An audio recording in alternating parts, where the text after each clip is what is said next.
அனைவருக்கும் வணக்கங்க. நம்ம தமிழ்நாட்டுக்குன்னு ஒரு கல்ச்சர் இருக்குது. ஸோ நம்ம வந்து பெரியவங்களை வந்து எவ்வளோ பேணி காக்கிறோம் அப்படிங்கிறது எல்லாருக்குமே தெரியும். பட் நான் நியூஸ் 7 தமிழில் வந்து ஒரு செய்தியை பார்த்துட்டு ரொம்பவே ஷாக் ஆகிட்டேன். ஒரு 84 வயசு பாட்டியை வந்து ஒரு இளைஞர் வந்து போதை தலைக்கேறினதுனால தூக்கிட்டு போய் செக்ஷுவல் அப்யூஸ் பண்ணியிருக்காரு. ஸோ அதோட சிசிடிவி ஃபுட்டேஜ் கூட அவங்க நியூஸ் 7 தமிழில் வந்து கொடுத்துருக்குறாங்க.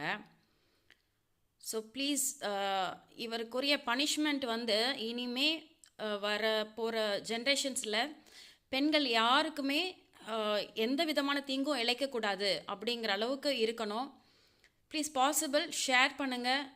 தயவு செஞ்சு நல்ல உள்ளங்கள் இருக்கிறவங்க நிறைய பேர் இருக்கீங்க. பெண்களை பாதுகாக்க வேண்டியது நம்ம கடமை. தேங்க்யூ.